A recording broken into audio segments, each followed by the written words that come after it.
Mesdames et messieurs, 18h30 passées, j'ouvre la séance. Présent, Monsieur Bloch, présent, Madame Bédouré, Monsieur Mussotte donne le pouvoir, Madame Bédouré, Madame Caillès, présente, Monsieur Louis, Présent.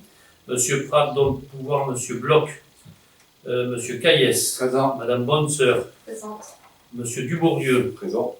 Monsieur Odema, absent, Monsieur Maucouvert, présent, Monsieur Traoré, présent, Monsieur Grax, absent, Monsieur Trabucussac, absent. Ils se sont excusés, ils m'ont envoyé un petit message. Madame Roy aussi s'est excusée, Monsieur Garat, absent, ne s'est pas excusé, il n'y a pas de motif. Madame Chadon non plus, Madame Agnon non plus, peut-être qu'ils pensaient qu'on n'aurait pas le quorum, je suppose. Bon, alors, je vais faire la désignation d'un secrétaire de séance. Je vous propose ce soir la candidature de Madame Virginie Caillès. Allez, écoutez, on va mettre au vote. Qui s'abstient, qui est contre, à l'unanimité. Merci Virginie. Donc, contre, pour l'approbation du procès-verbal de la séance du 19 mai 2025, il n'y a pas eu de demande particulière, donc je vais mettre au vote qui s'abstient, qui est contre. Merci à l'unanimité. Donc, l'ordre du jour, c'est la D36, c'est l'attribution du marché de travaux de réhabilitation thermique de la salle Bastard. La D37, c'est la demande de subvention fonds vert pour le projet de réhabilitation thermique de la salle Bastard. La D38, c'est la demande de subvention auprès de l'État dans le cadre de la phase 1B et 11-13 de la Convention d'aménagement de Bourg. Année 2026, c'est une priorité. D39, c'est la demande de subvention région et Europe pour les travaux de rénovation de la halle. D40, c'est le recours à la mission d'audit de paix proposée à titre d'expérimentation par le Centre de gestion de la fonction publique territoriale de la Gironde. La D41, c'est l'acceptation d'un don de brebis.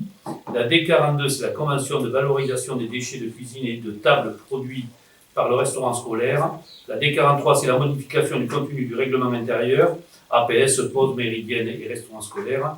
La D44, c'est la subvention communale aux associations. La D45, c'est la subvention exceptionnelle.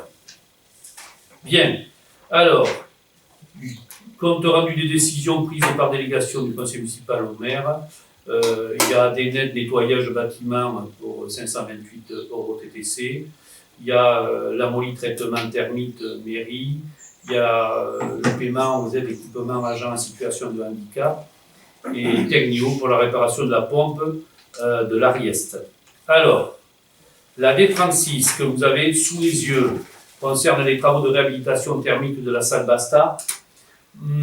En fait, suite à l'appel d'offres qui a été fait, c'est l'entreprise Cabana pour tout ce qui touche l'électricité qui a le marché, et l'entreprise Rouillon pour les plafonds et isolation. Et après, il n'y avait qu'une offre pour l'entreprise des chaudières. Alors, petite explication par rapport aux chaudières, c'est que les professionnels, les deux cabinets d'ingénierie qui sont venus, nous ont déconseillé de mettre des panneaux rayonnants, parce que cette salle est beaucoup trop grande et la consommation aurait été relativement importante. Donc, du coup, il dit, vous avez le gaz qui est déjà en place, vous avez toutes les... à monter le local technique pour recevoir la chaudière. Aujourd'hui, il ne faut pas mettre une seule grosse chaudière comme vous avez, ça consomme énormément. On va passer avec deux chaudières qui sont des chaudières ventouses, qui vont à condensation, donc, une se retournera en permanence pour tenir l'objet, et l'autre viendra en supplément quand la salle sera occupée. Et il nous expliquait, vous allez voir, votre consommation de gaz sur la salle Bastard baissera entre 30 et 40%. Pourquoi ? Parce que ces chaudières nouvelles sont plus appropriées à moins consommer de gaz et ne sont beaucoup plus performantes. Elles ont un rendement proche de 100%. Exactement. Donc voilà. Donc vous avez l'enveloppe qui était prévue par l'archi, qui était aux alentours de 170 000 €. Et là, hors taxe, Et là, donc, après ouverture des plis, nous sommes à 145 741 euros. Y a-t-il des questions par rapport à ça? Donc, normalement, c'est travaux octobre-novembre, si mes souvenirs sont bons. C'est octobre-novembre. On aura la Donc, ça va confirmation le 3 juillet à la signature. à la signature du marché. En fait, ce qu'il y a de bien par rapport à nos travaux à nous, tels qu'ils sont, c'est que ils vont pouvoir travailler de façon séparée. Les chaudières sont dans un local indépendant, donc ils pourront y travailler pendant que les autres travailleront sur toute l'électricité de la salle et enlever les plafonds. Et c'est surtout qu'on garde la conduite d'air de la soufflerie, qui est très bon. Elle est Donc, conservée. elle est conservée. Ça aussi, ça fait chuter le prix, évidemment. Donc, du coup, on garde tout ce qui est bon et le reste. Donc, nouveau plafond, nouvelle isolation, isolation, parce qu'apparemment, elle n'était que sur la moitié du bâtiment. Donc, du coup, on aura quelque chose de beaucoup plus performant. Y a-t-il des questions? Je mets au vote. Qui s'abstient? Qui est contre? Merci beaucoup, à l'unanimité. La D37, c'est la demande de subvention fonds vert pour le projet de réhabilitation thermique de la salle Bastard. Donc là, le montant des travaux hors taxe est de 145 000 euros, 741,61. La TVA est à 29 148,32. Donc montant total TTC de 174 889,93. Là, on demande une subvention fonds vert à hauteur de 25%, ce qui équivaut sur le hors taxe à 36 435 euros. Donc vous avez le plan de financement de ces travaux, hors taxe de l'opération, donc 145 000 euros, fonds vert 25%, la DETR qu'on a obtenue à 27 539,23, la subvention départementale que nous avons déjà obtenue à 14 227 euros, ce qui reste, si le financement est bon avec le fonds vert, on aura un financement de 67 540,38 euros. Donc évidemment, on ne va pas se priver pour demander des subventions, il faut déjà les demander pour essayer de les obtenir, sinon c'est comme pour le loto, 100% des gagnants ont joué, si on ne joue pas, on joue pas. Donc là, nous, on tente toutes les subventions possibles. Y a-t-il des questions?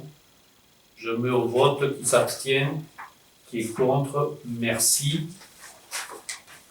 La D38, c'est la demande de subvention auprès de l'État dans le cadre de la phase 1B et de la 11-13 de la Convention d'aménagement de Bourg. Donc là, le coût estimé de l'opération est à 343 949,63. Il y aura une demande de subvention de DETR qui sera sollicitée qu'en 2026 à hauteur de 103 184,89. Et un plan de financement prévisionnel, donc du coup sur 343 000, il y a la subvention à hauteur de DETR de 103 000. Département au titre de la CAB à hauteur de 73 900 et un autofinancement de 166 000 euros. Évidemment, on rappelle que c'est un coût estimé 343 000 euros à l'ouverture des prix. Peut-être qu'on aura aussi de belles surprises. C'est toujours des prix quand même assez élevés. Pour ne pas être surpris après. Y a-t-il des questions par rapport à ça? Je mets au vote. Qui s'abstient? Qui est contre? Merci. La D39, donc c'est la demande de subvention auprès de la région Nouvelle-Aquitaine et des fonds européens pour le financement des travaux de rénovation de la halle.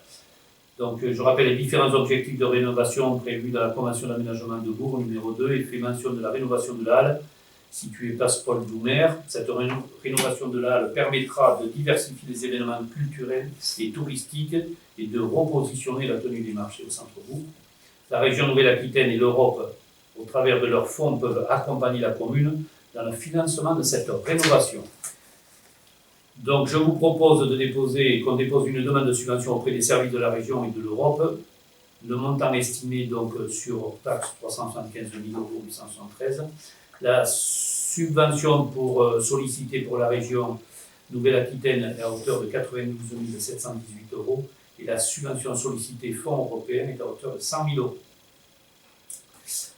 Le plan de financement est comme suit, puisque nous avons sollicité les fonds européens, mais la région est à hauteur de 92 000 euros pour la région, 718 donc, et 100 000 euros pour le fonds européen, la subvention DETR pour 77 980 €, et la subvention connue du département, c'est 30 000 €. Vous voyez que le reste à charge serait de 75 000 174 €.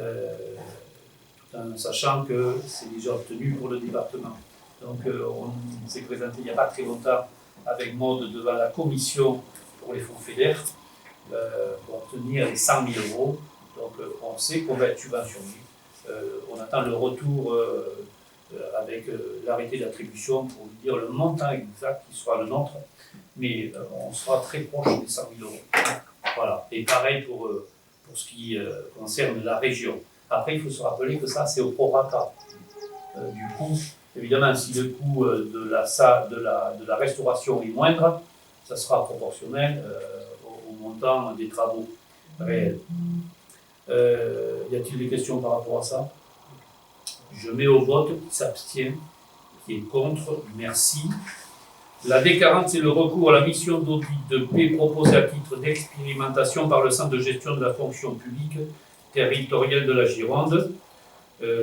Donc là aussi, il est important puisqu'on a de plus en plus de problèmes par rapport à la gestion des payes, et c'est parfois un peu complexe.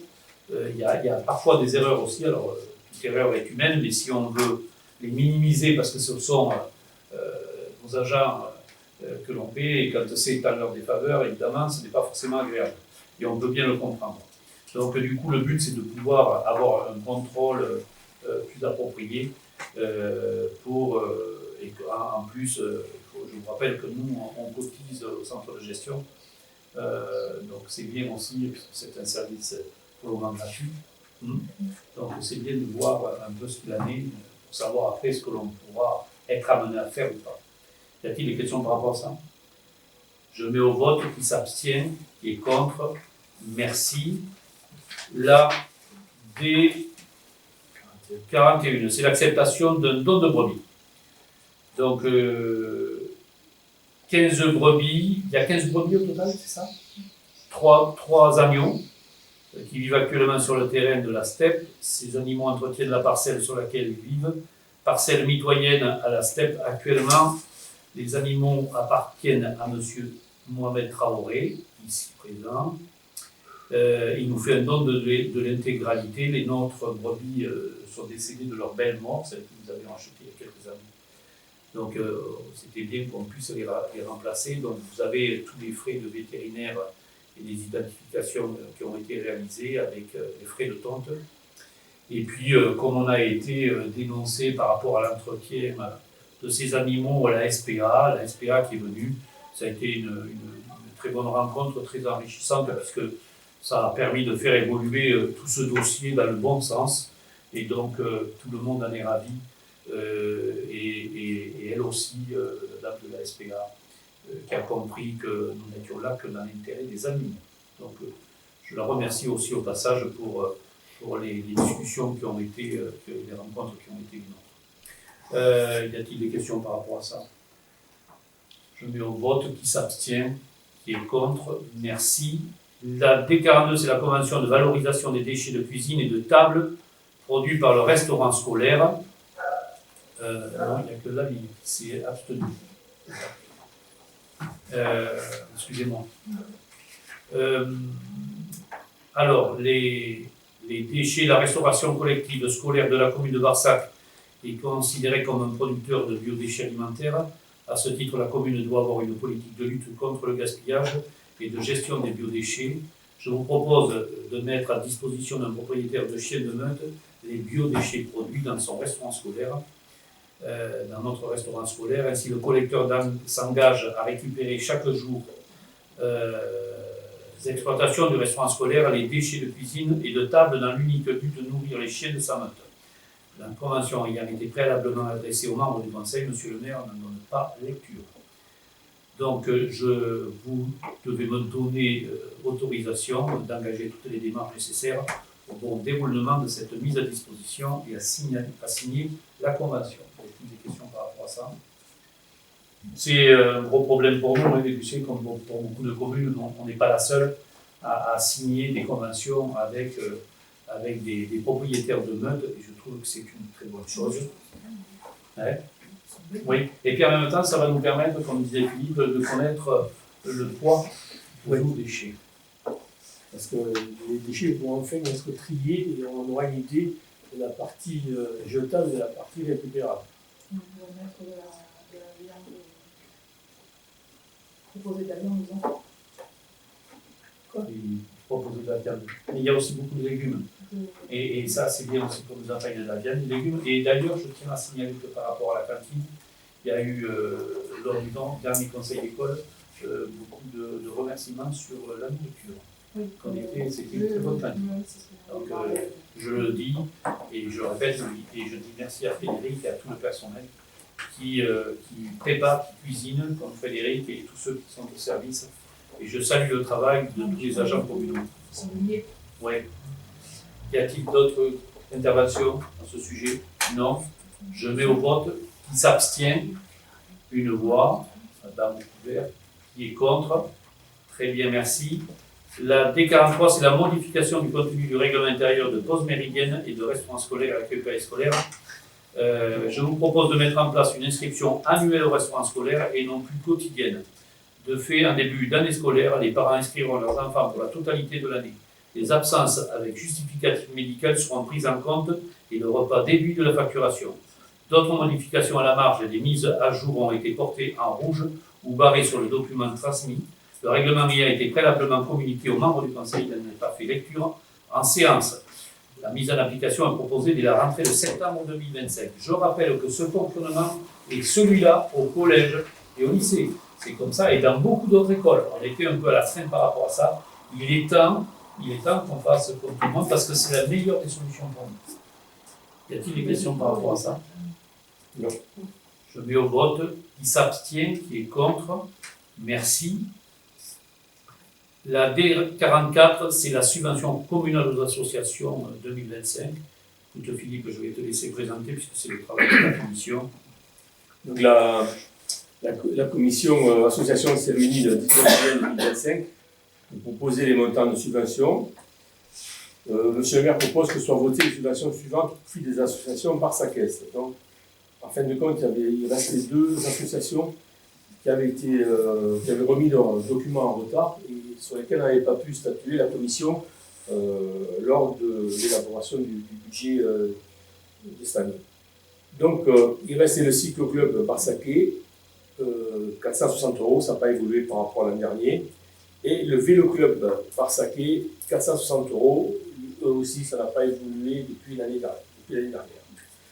Le cyclo-club a changé entre-temps de président, mais ça ne change rien sur le fonctionnement puisqu'il y a continuité, simplement un changement de bureau.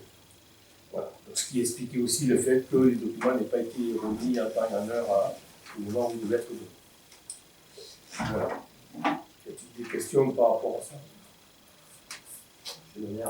Écoutez, s'il n'y a pas de questions, on va mettre au vote qui s'abstient, qui est contre, merci. La D45, c'est la subvention exceptionnelle aux associations de 2025, je vous en prie. Donc, cette année, contrairement à l'année dernière où on réunissait une commission quasiment au coup par coup au fur et à mesure qu'on recevait les dossiers, cette année, on a décidé de mettre en place une date butée et unique. Alors, quand je dis date butée et unique, ça ne veut pas dire qu'après cette date, c'est trop tard pour ceux qui sont encore en difficulté, parce que certaines associations sont encore en difficulté, soit il manque un document, soit le document n'est pas rempli correctement. Mais ceci dit, il n'y a pas péril dans la demeure. Si tout arrive, on réunira les associations concernées pour qu'elles viennent devant la commission s'expliquer et puis à ce moment-là, la commission tranchera. Pour celles qui ont répondu avec un dossier en bonne et due forme, et c'est l'APE Barsaquet, il s'agit surtout d'un remboursement de carnaval et d'un projet pour la kermesse de cette année. Donc l'APE Barsaquet aura un remboursement au travers d'une subvention exceptionnelle de 514 €. Et la société de chasse qui nous a sollicité pour l'achat de caméras pour la surveillance des gibiers Visibles et grands gibiers. visibles. Voilà, c'est-à-dire qu'on a des problèmes effectivement de ragondins sur la digue, par exemple, et actuellement, je ne sais pas si vous avez entendu parler, il y a aussi le raton laveur qui se déplace un peu partout en Gironde, donc on va surveiller les poubelles, parce que c'est un animal particulièrement nuisible, intelligent et méchant. Donc attention à cette espèce de bestiole. Donc voilà, donc nous sommes évidemment d'accord pour accompagner la société de chasse au montant de 300 €. Ça, la grande question, Monsieur le Président de la chasse, mais effectivement, vous avez pu constater qu'il y en avait sur notre territoire. Actuellement, à minima, il y en a une dizaine qu'on a vu déjà avec certaines caméras, notamment dans le marais, chez les parents. C'est là où un des chasseurs a déjà posé des caméras. Donc, à minima, il y a 10 ratons laveurs sur Marseille. Mais après, bon, ça, c'est ceux qui sont dans le marais, il doit y en avoir en Palu, il doit y en avoir dans les Sirom. Oui, tout ce qui borde les C'est les plutôt un parties, animal nocturne, donc c'est difficiles. très compliqué à chasser. Le seul moyen efficace, ça serait le piégeage. Voilà, et en plus, en complément de ce que tu as dit, voilà, on a un petit problème au niveau de la digue aussi sur les terriers de blaireaux, qui se situent à proximité pour l'instant à une dizaine de mètres de la digue. Et on voudrait les surveiller de près parce qu'il ne faut pas trop que ça gagne. Et aussi, je voudrais signaler au conseil municipal que nous allons embaucher bénévolement, puis c'est des bénévoles, 2 gardes-chasse l'année prochaine. Donc un qui habite à Varsac et un qui habite à Serros, mais qui seront sur la commune. Donc eux aussi m'ont demandé du matériel voilà, pour pouvoir faire correctement leur mission. Voilà. Donc pour des caméras qui enverront directement des SMS sur le téléphone des gardes du coup, qui sont assermentés. Voilà, donc, ça sera eux qui vont gérer tout ça. Voilà. Ça par moi forcément. Oui, mais c'est une bonne chose. Ouais. Parce que qui dit garde assermentée, ils ont la possibilité d'intervenir à tout moment sur tout le territoire. Et ils sont en relation directe avec la gendarmerie. Et ce ne sont pas des animaux qui sont protégés. Non. Non, on ne parle pas d'animaux protégés. Le raton laveur n'est pas protégé. Les autres du groupe 1. Ouais. Il attaque les poules, le raton laveur ou pas? Oui. Ah oui. Oui. Parce que j'ai eu quand même une attaque chez moi. Mes 20 poules ont été tuées en une nuit. Pourquoi tu les fausses? Non. Tu les fausses? Il faut... Ouais. 20 poules. Ça peut être vraiment rare. Le problème, c'est que Tout a disparu d'un coup. d'un coup, ouais. Il y en a certains la tête coupée, les autres étouffés. Tête coupée, c'est pas le renard. C'est un renard, c'est Et le fruit d'avantage. Tête coupée, c'est une fouine. Mais la fouine ne peut pas emporter 20 poules Ah à oui. la soirée. Donc il y a peut-être autre chose. On les Ouais. a tués dans une nuit, et dans la même nuit, elle est venue récupérer 5 ou 6 poules. Et le lendemain, quand je suis arrivé, je me suis dit, bon, je vais attendre pour voir si. Elle est revenue encore dans la nuit, récupérer ce qui restait. Il n'y a pas qu'une fouine. Oui, il n'y a pas qu'une fouine, ça, c'est clair. La fouine, Qu'est-ce on qu'on n'a peut faire pas. sur ça? Et après, bon, du coup, il reste 2 piégeurs agréés. Alors, donc Serge et puis moi. Donc voilà, il faut qu'on mette une cage. Quoi. Essayer de voir si. On va essayer de voir quel est l'animal qui fait ça. Et c'est pas la première fois. Donc, depuis 2013, j'ai des poules chez moi, depuis 2013, et je n'ai jamais mangé une de mes poules. Donc, depuis 2013, ils en ont bouffé plus d'une centaine de poules. Après, voilà, je n'ai pas dit Donc, qu'est-ce qu'on peut faire?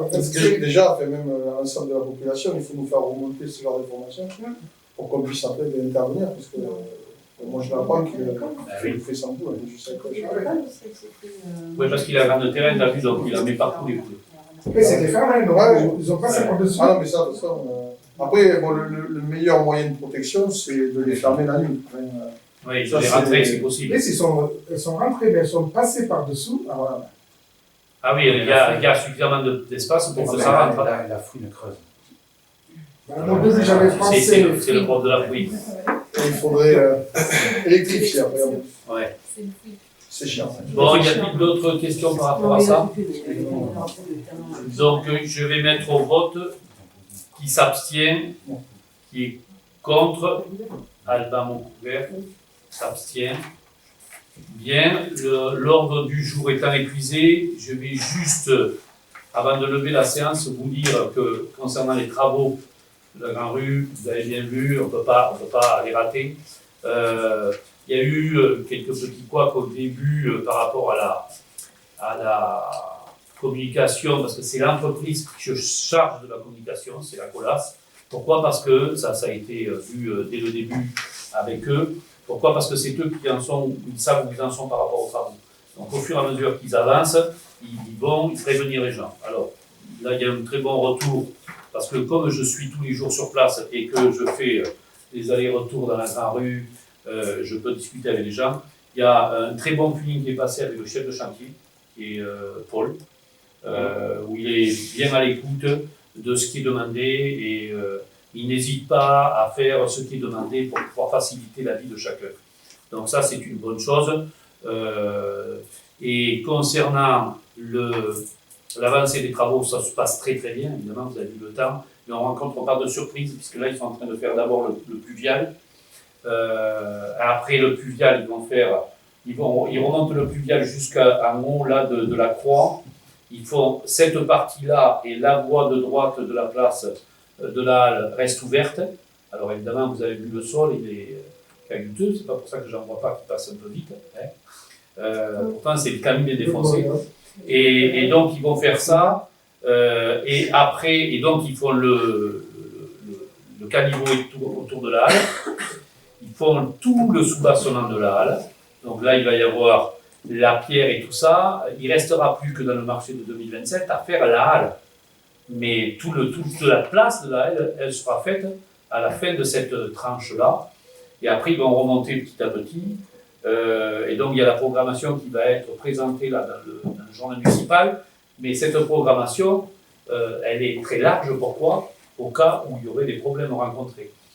Et après, il faut savoir que le plus long, c'est surtout la finition, hein, c'est pas de faire ces travaux-là.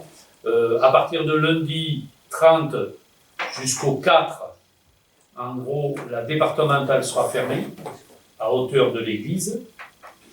On change les pavés de la 11-13. Et on les remplace par le revêtement que vous avez vu là, qui est un enrobé grenaille, qui est couleur, qui est une couleur pompière. Tout ça a été validé par les services de l'État et c'est pas qu'on s'y soit pris un peu tard pour déposer les arrêtés de circulation et les déviations, c'est que ça a pris du temps entre les retours entre le conseil, le centre pompier départemental, la préfecture et puis nous. Donc je me suis excusé auprès de monsieur le sous-préfet parce que tout n'était pas dans les temps tel qu'il aurait fallu, mais il m'a dit il n'y a pas de problème, on sait que là vous avez reçu une lettre de mise en demeure pour changer tous les pavés. Donc aujourd'hui, on arrive au terme de ce problème-là. Donc je le comprends très bien, vous êtes tout excusés, il n'y a pas de souci. Il m'a dit, je l'ai eu tout à l'heure au téléphone. Enfin, ce matin au téléphone. Donc c'est pour ça, je vous le dis, je le dis à tout le monde, hein, c'est pas parce qu'il y a des travaux pour les Bassaquais, vous ne savez pas où il faut passer pour revenir vers la pharmacie, ou pour arriver vers les Ridichonnais, la boulangerie, elle, est fermée, est en congé. Donc, et on a fait ça aussi par rapport à eux, puisque c'était eux les principaux commerçants touchés. Donc voilà. Mais ça, dans 3 jours, normalement, dans 3 jours, il devrait avoir terminé. Il va faire très beau, en plus, ils n'annoncent pas de mauvais temps. Donc ça sera plié en 3 jours. Mais ils mettent du monde rien que pour faire ça. Ça ne...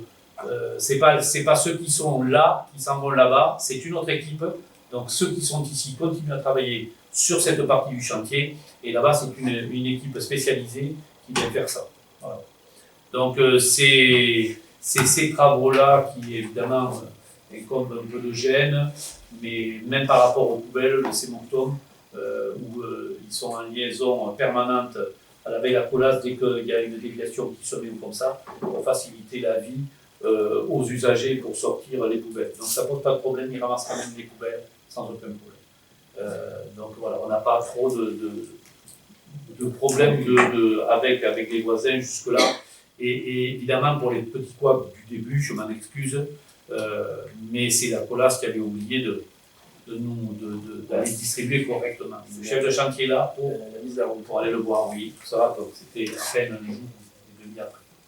Bon, voilà, c'est ce que je voulais porter à votre connaissance. Écoutez, il est 19h, Une 41. question. Oui. Le prochain conseil municipal. Le prochain conseil municipal ne sera pas en juillet. Maintenant, on va aller en vacances tous. Je vous rappelle qu'on reçoit les Allemands le 4, 5, 6, c'est ça 4, 5, 6. Il est 19h11, exactement, information quand même. 11. Ah, pardon, 19h11. Oui. D'accord, il est 19h11. La séance est levée. Merci à vous, bonnes vacances pour ceux qui partent en vacances et aux autres, travaillez bien. Et bonnes vacances au Barça. Donc le prochain,